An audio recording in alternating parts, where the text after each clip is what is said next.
우리 친정은 재벌이에요. 며느리는 늘 말했습니다.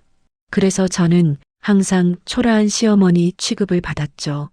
집에서도 가족 모임에서도 저는 늘 투명 인간이었습니다. 그런데 어느 날 며느리 아버지 회사의 회의실에서 대주주 이름이 스크린에 떴습니다. 그리고 그 이름은 바로 제 이름이었습니다. 본격적인 이야기를 시작하기 전에 구독과 좋아요 부탁드립니다. 여러분의 클릭 한 번이 저에게 정말 큰 힘이 됩니다. 그리고 댓글로 어디 사는 몇 살이고 지금 뭘 하면서 이 이야기를 듣고 계신지 꼭 써주세요. 여러분의 이야기가 궁금합니다. 저는 늘 조용히 살았습니다. 눈에 띄지 않게, 소란스럽지 않게요. 옷도 오래된 걸 입었고 외식보다는 집에서 직접 해먹는 밥을 고집했습니다. 동네 사람들은 저를 보고 참 검소하게 사시네요 라고 말했습니다. 저는 그 말이 싫지 않았습니다. 실제로 그렇게 살고 싶었으니까요. 며느리 이서연은 달랐습니다. 친정 얘기를 할 때면 목소리부터 달라졌어요. 평소보다 조금 더 높아지고 조금 더 또렷해졌습니다. 우리 아버지는요, 요즘도 해외 출장 다니세요. 유럽 쪽이랑 미국 쪽으로요. 회사가 커지니까 사람들 만나는 것도 피곤하시대요. 골프 치자는 사람들이 너무 많아서요. 그 말이 나올 때마다 저는 고개만 끄덕였습니다. 그러시구나 정도의 짧은 대답만 했어요. 괜히 말을 얹어서 분위기를 깨고 싶지 않았습니다. 며느리는 자랑스러워 보였고 아들은 그런 며느리를 흐뭇하게 바라봤으니까요. 어느 순간부터 이 집에서의 제 위치는 명확해졌습니다. 잘 사는 집안에 시집온 며느리 앞에 있는 초라한 시어머니였습니다. 그리고 그건 누가 정한 것도 아니었어요. 자연스럽게 공기처럼 그렇게 자리 잡혔습니다. 며느리는 가끔 선물을 사왔습니다. 백화점 쇼핑백을 들고 와서는 어머님, 이거 드릴게요라고 했어요. 고급스러운 포장지에 쌓인 옷이나 화장품이었습니다. 저는 고맙다고 인사를 했지만 그걸 쓰진 않았습니다. 제 옷장에는 이미 익숙한 옷들이 있었고 그게 편했거든요. 며느리는 그런 제 모습을 보며 한숨을 쉬곤 했습니다. 어머님은 정말 좋은 걸 드려도 안 쓰시네요. 그 말투에는 안타까움보다는 약간의 불만이 섞여 있었습니다. 이렇게 좋은 걸 드리는데 왜 안 쓰세요? 가 아니라 역시 촌스러우시네에 가까운 느낌이었어요. 아들 박상우도 마찬가지였습니다. 며느리 아버지 얘기가 나오면 태도가 달라졌어요. 평소보다 자세를 고쳐 앉고 말투도 조심스러워졌습니다. 장인어른 회사에서 이번에 신규 사업 확장하신대요. 규모가 어마어마하다던데요. 저도 장인어른 덕분에 많이 배우고 있어요. 경영 마인드라는 게 정말 대단하세요. 그 말을 들을 때마다 저는 속으로만 웃었습니다. 배운 건 맞습니다. 다만 가르친 사람이 제가 아니라는 착각이 문제였어요. 하지만 그 착각을 깨뜨릴 생각은 없었습니다. 아직은요. 명절이 되면 두 집안이 모였습니다. 저희 쪽 친척들은 소박했어요. 작은 가게를 운영하거나 평범한 직장을 다니는 사람들이었습니다. 반면 며느리 친정 쪽은 달랐습니다. 차림새부터 달랐고 대화 주제도 달랐어요. 요즘 부동산 시장이 어떻고 골프장 회원권 값이 또 올랐다던데 그런 이야기들이 오갔습니다. 저희 쪽 친척들은 그 대화에 끼지 못했어요. 자연스럽게 두 그룹으로 나뉘었고 며느리는 당연하다는 듯 친정 쪽에 앉아 있었습니다. 저는 구석에 앉아서 음식을 나르고 설거지를 했습니다. 며느리는 한 번도 제게 어머님 앉아 계세요라고 말하지 않았어요. 오히려 당연하다는 듯 받아들였습니다. 저도 뭐라 하지 않았습니다. 굳이 그럴 필요가 없었으니까요. 그렇게 몇 년이 흘렀습니다. 며느리의 태도는 점점 더 노골적으로 변했고 아들은 점점 더 장인 쪽으로 기울었습니다. 저는 여전히 조용히 살았어요. 검소한 옷을 입고 집밥을 먹고 아무 말 없이 하루하루를 보냈습니다. 사람들은 저를 보고 불쌍하다고 생각했을 겁니다. 잘 사는 며느리 눈치 보며 사는 시어머니라고요. 하지만 저는 불쌍하지 않았습니다. 다만 때가 오지 않았을 뿐이었어요. 그리고 그때는 생각보다 빨리 찾아왔습니다. 며느리는 자주 말했습니다. 어머님은 이런 분위기 잘 모르시죠? 요즘은 다 이렇게 살아요. 시대가 변했어요. 그 말을 들을 때마다 저는 그렇구나 하고 넘어갔습니다. 반박할 이유가 없었어요. 며느리가 아는 세상과 제가 아는 세상이 다르다는 건 사실이었으니까요. 다만 며느리는 몰랐습니다. 제가 아는 세상이 훨씬 더 넓다는 걸요. 가족 모임에서 대화는 늘 친정 중심이었습니다. 며느리 아버지 이명준 회장 얘기가 나오면 분위기가 달라졌어요. 아들은 유난히 자세를 고쳐 앉았고 며느리는 어깨가 으쓱해졌습니다. 아버지가 이번에 신규 투자건으로 정말 바쁘세요. 중국 쪽 기업이랑 계약 체결하신대요. 며느리가 말하면 아들이 감탄하듯 받았습니다. 역시 장인어른은 다르시네요. 그 규모를 혼자 결정하신다는 게 저는 그 말을 들으며 속으로 웃었습니다. 혼자 결정한 게 아니었거든요. 그 투자건도 중국 기업과의 계약도 모두 제가 승인한 사안이었습니다. 하지만 굳이 말하지 않았어요. 아직은 때가 아니었으니까요. 며느리는 점점 더 노골적으로 선을 그었습니다. 친구들이 집에 놀러 오면 저를 소개하는 방식부터 달랐어요. 우리 시어머니세요. 조용하게 사시는 분이에요. 그 조용하게라는 말 속에는 여러 의미가 담겨 있었습니다. 별로 하시는 일도 없고 돈도 없고 소박하게 사시는 분이라는 뜻이었어요. 며느리 친구들은 저를 보고 공손하게 인사는 했지만 그뿐이었습니다. 대화에 끼워주거나 관심을 보이지 않았어요. 저는 그저 차를 내오고 과일을 깎아서 내놓았습니다. 며느리는 당연하다는 듯 받아들였고 친구들과 명품 가방 얘기, 해외여행 얘기를 이어갔습니다. 우리 아버지가 이번에 프랑스 출장 가시는데 저도 따라가려고요. 파리에서 쇼핑 좀 하고 올까 해요. 좋겠다, 서연아. 역시 친정이 든든하니까 다르지? 며느리는 그런 말을 들을 때마다 환하게 웃었습니다. 저는 그 옆에서 찻잔을 정리하며 아무 말도 하지 않았어요. 괜히 끼어들어서 분위기를 깰 필요가 없었으니까요. 아들은 며느리 아버지에게 거의 의존하다시피 했습니다. 사업 결정을 내릴 때도 중요한 계약을 할 때도 항상 장인에게 먼저 물었어요. 장인어른, 이 건에 대해서 어떻게 생각하세요? 제가 판단이 잘 안 서서요. 조언 좀 부탁드립니다. 이명준 회장은 그럴 때마다 여유롭게 답했습니다. 상호야, 이런 건 말이지. 타이밍이 중요해. 내가 봤을 때는 아들은 그 말을 금과 옥조처럼 받아들였습니다. 메모까지 하면서 들었어요. 저는 그 모습을 보며 씁쓸했습니다. 아들이 장인에게 배우는 건 좋았어요. 하지만 정작 그 장인이 어떻게 그 자리까지 올라갔는지는 모르고 있었으니까요. 이명준 회장의 회사는 처음부터 크지 않았습니다. 20년 전만 해도 작은 중견기업에 불과했어요. 자본도 부족했고 사업 확장도 쉽지 않았습니다. 그때 제가 투자를 결정했어요. 큰 금액이었습니다. 그 돈으로 회사는 새로운 사업을 시작했고 공장을 늘렸고 해외로 진출했습니다. 그 후로도 몇 번의 고비가 있었어요.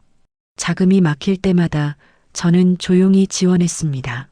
이명준 회장은 알고 있었어요. 자기 회사가 누구 덕분에 커졌는지. 하지만 그걸 가족들에게 말하지 않았습니다. 저도 말하지 말라고 했거든요. 조용히 삽시다.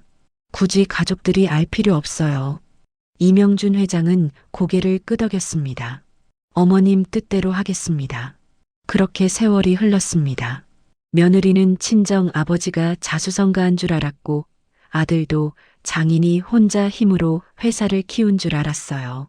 저는 그 착각을 깨뜨리지 않았습니다. 가족 안에서 돈으로 군림하고 싶지 않았으니까요. 하지만 며느리의 태도는 점점 더 심해졌습니다. 은근한 무시는 이제 노골적인 무시로 바뀌었어요. 어머님, 이번 주말에 저희 친정 모임 있거든요. 어머님은 편하게 집에 계세요.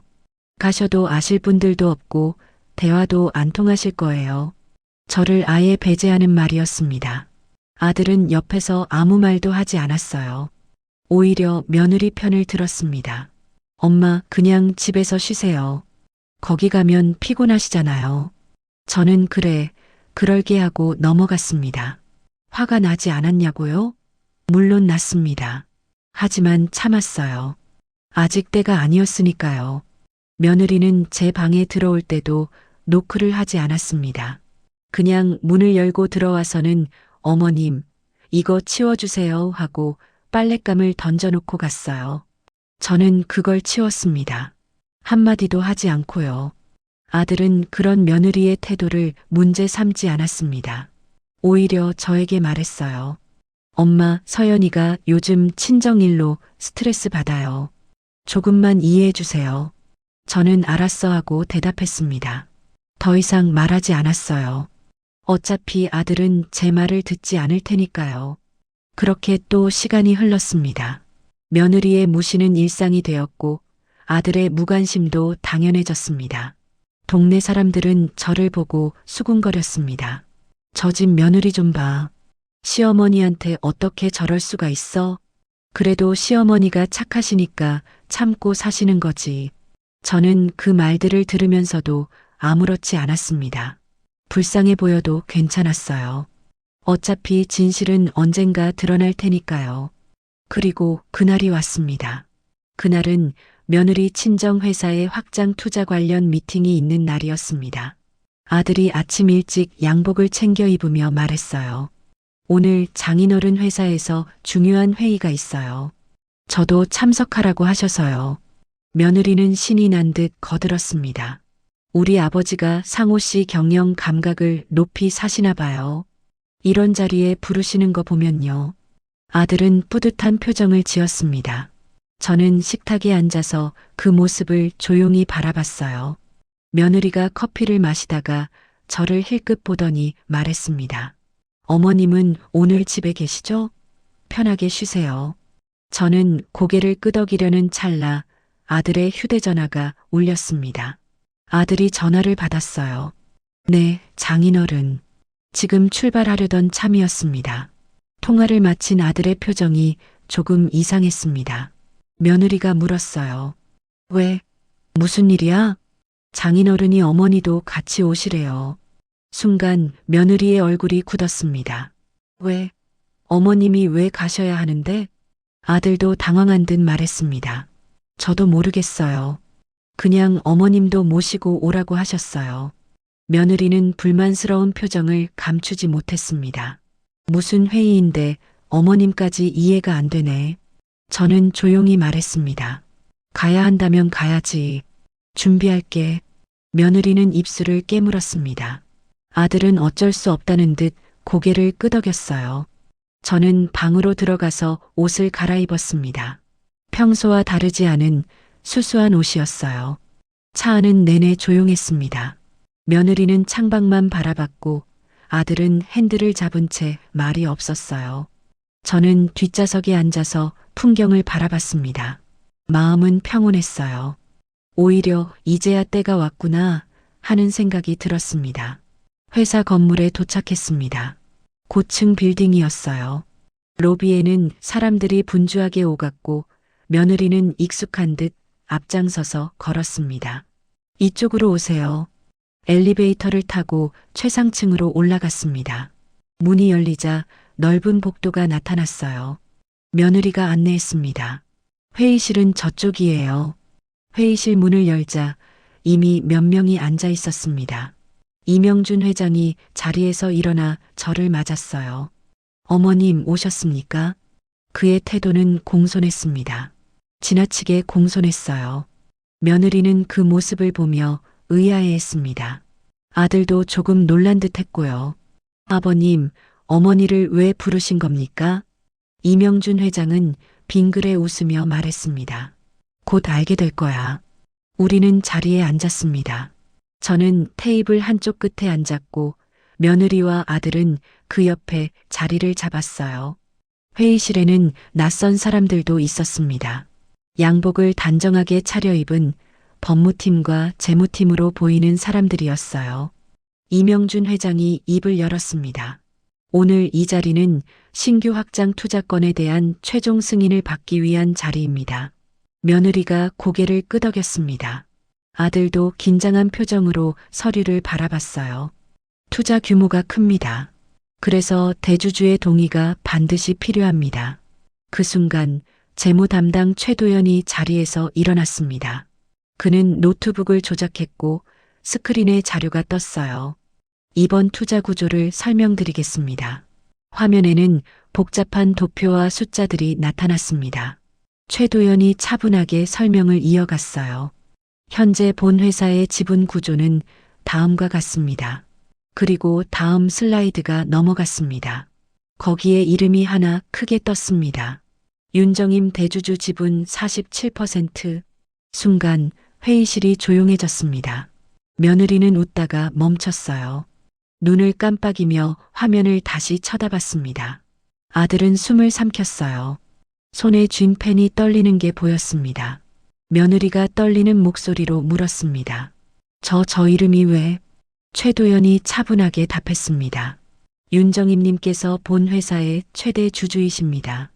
20년 전 초기 투자를 시작으로 현재까지 총 3차례의 주요 투자를 진행하셨습니다.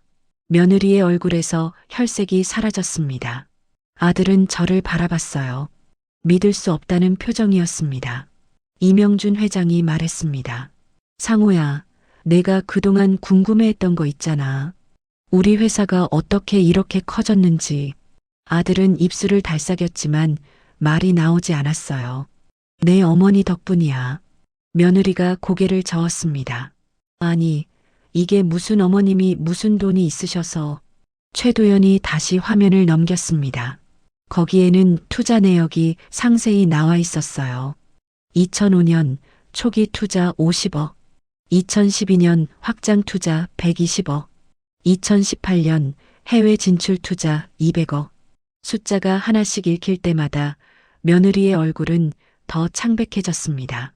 아들은 의자 등받이에 몸을 기댄 채 말을 잇지 못했어요. 그리고 현재 보유 자산을 기준으로 환산하면 최도연이 마지막 슬라이드를 띄웠습니다. 윤정임 보유 자산 평가액 약 1200억 원. 회의실이 다시 조용해졌습니다. 아무도 말을 하지 않았어요. 며느리는 입을 벌린 채 화면만 멍하니 바라봤고 아들은 고개를 숙인 채 손을 떨고 있었습니다. 저는 그 모습을 조용히 지켜봤습니다. 말할 때가 왔구나 싶었어요. 이명준 회장이 저를 바라보며 말했습니다. 어머님, 이번 투자건에 대해 어떻게 생각하십니까? 모두의 시선이 저에게 쏠렸습니다. 며느리는 아직도 믿지 못하겠다는 표정이었고 아들은 숨을 죽인 채 저를 바라봤어요. 저는 천천히 입을 열었습니다. 서류 검토 후에 답하겠습니다. 그 짧은 한마디에 회의실의 공기가 완전히 바뀌었습니다. 며느리가 떨리는 목소리로 다시 물었습니다. 저 정말 어머님이 대주주세요? 저는 며느리를 똑바로 바라봤습니다. 평소처럼 피하지 않았어요. 또렷하게 정면으로 눈을 마주쳤습니다. 그래, 서연아. 며느리의 숨소리가 거칠어졌습니다. 내 아버지 회사 키워준 사람이 누군지 알아? 며느리는 대답하지 못했습니다. 아들도 마찬가지였어요. 두 사람 모두 굳어 있었습니다.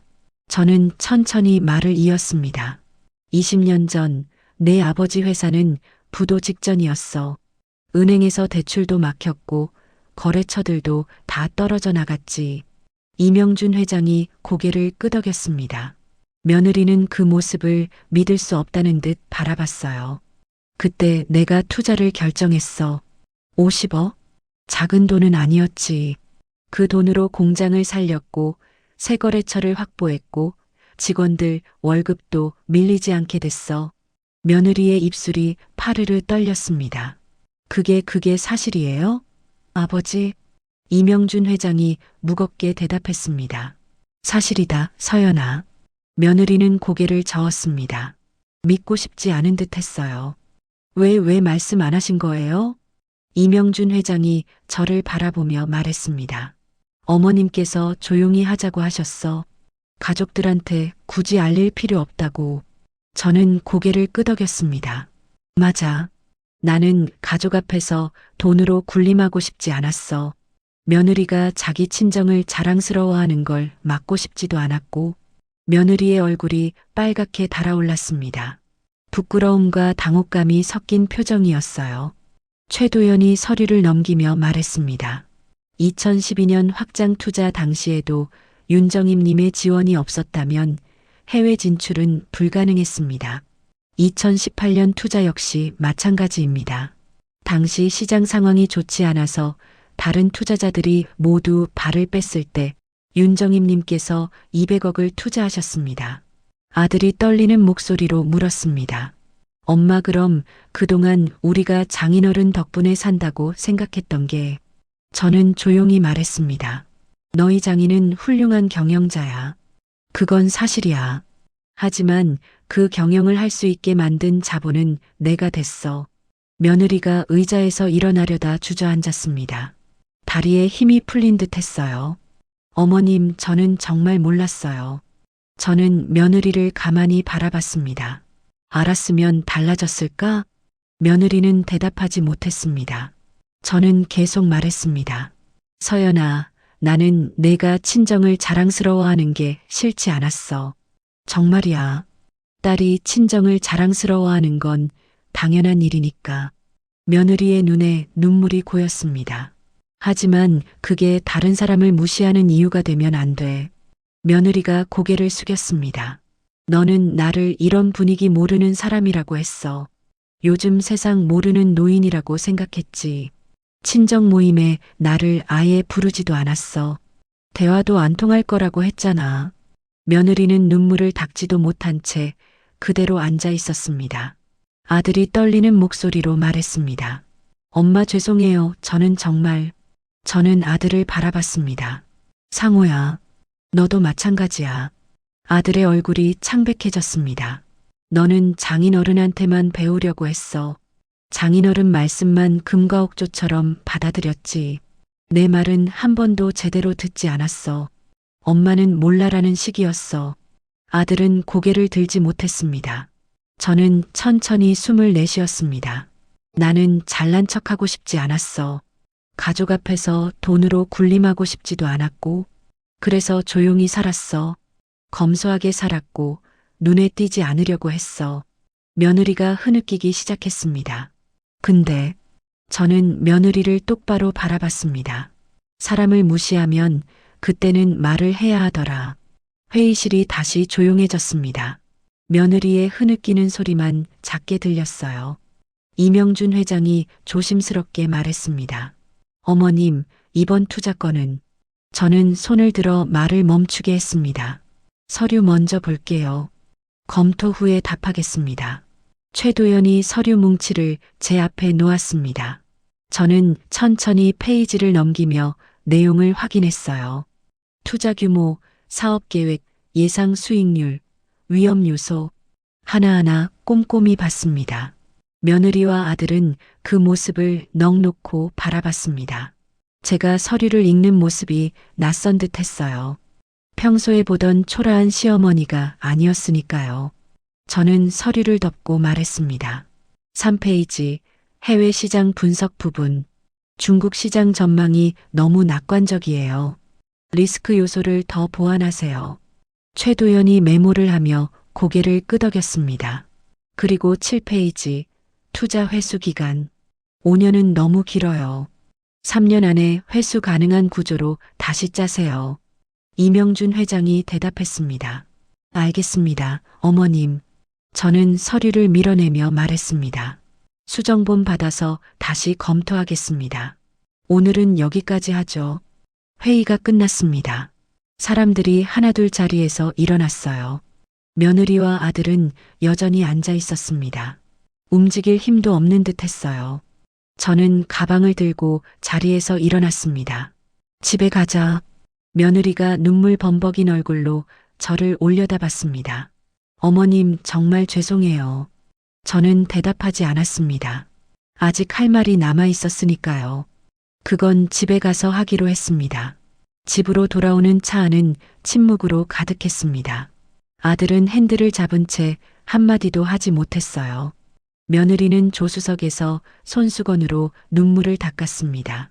저는 뒷좌석에 앉아서 창밖을 바라봤어요. 마음이 복잡하지는 않았습니다. 오히려 후련했어요. 집에 도착했습니다.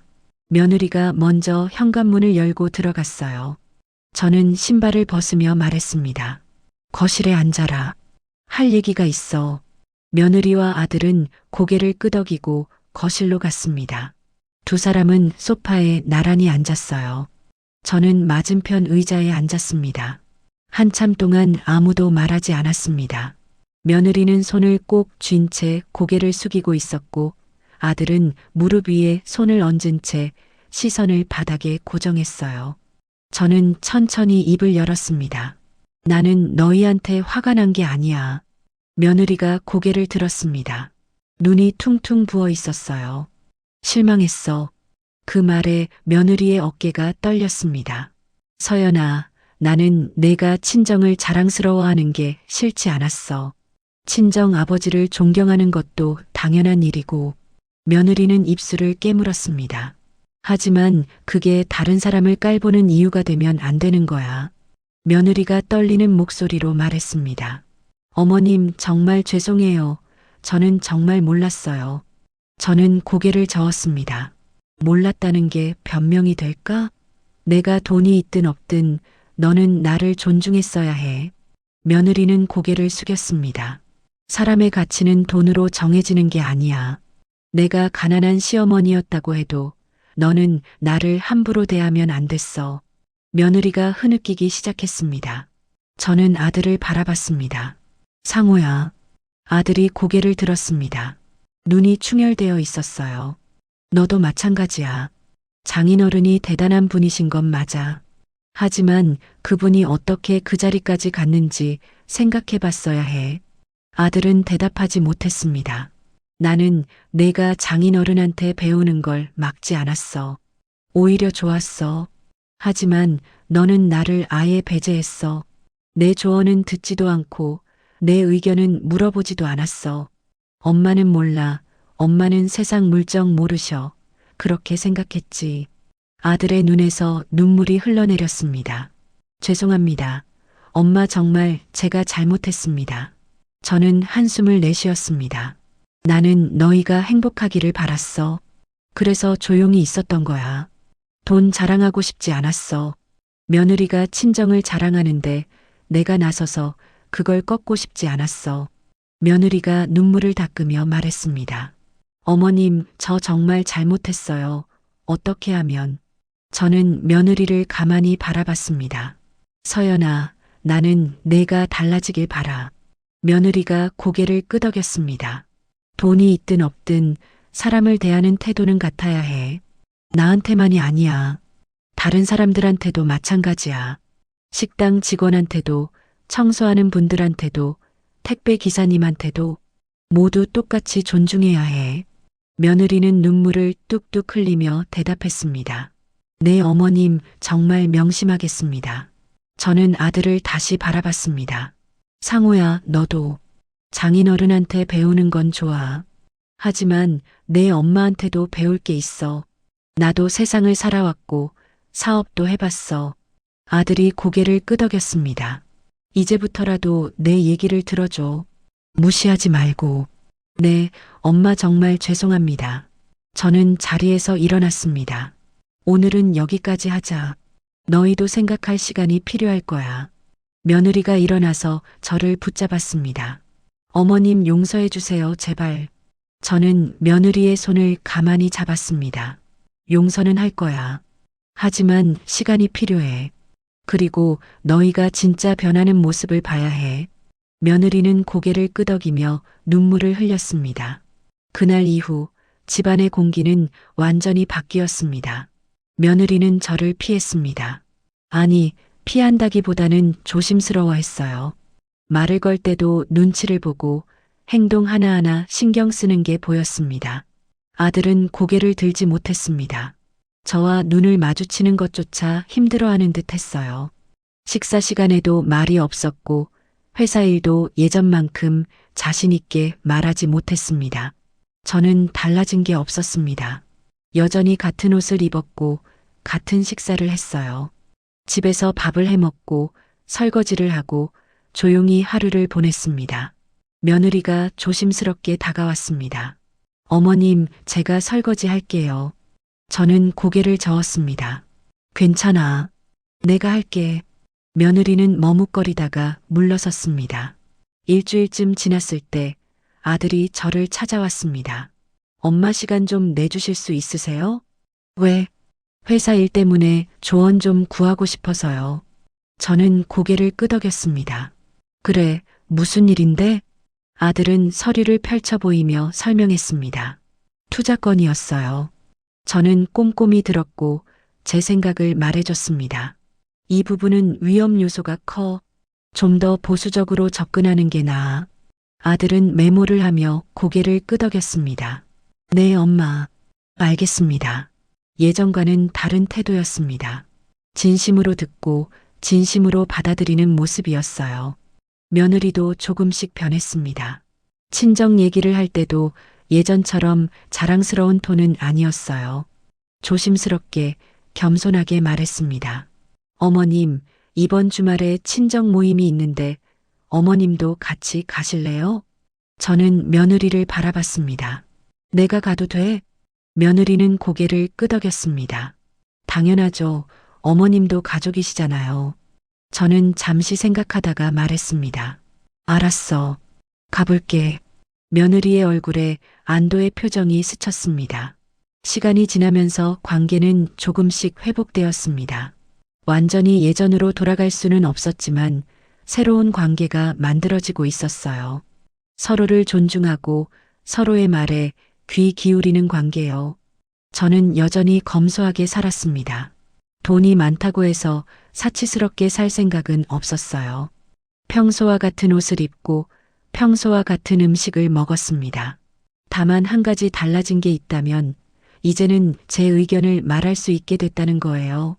숨기지 않고 조용히 있지 않고 필요할 때 말했습니다. 그리고 며느리와 아들은 그 말을 들었습니다. 진심으로 제가 너무한 걸까요? 아니면 사람 취급도 안 하던 아들 며느리에게 한 번은 이렇게 알려줘야 했던 걸까요? 여러분은 어떻게 생각하시나요? 댓글로 의견을 알려주세요. 이번 영상도 끝까지 시청해 주셔서 감사합니다.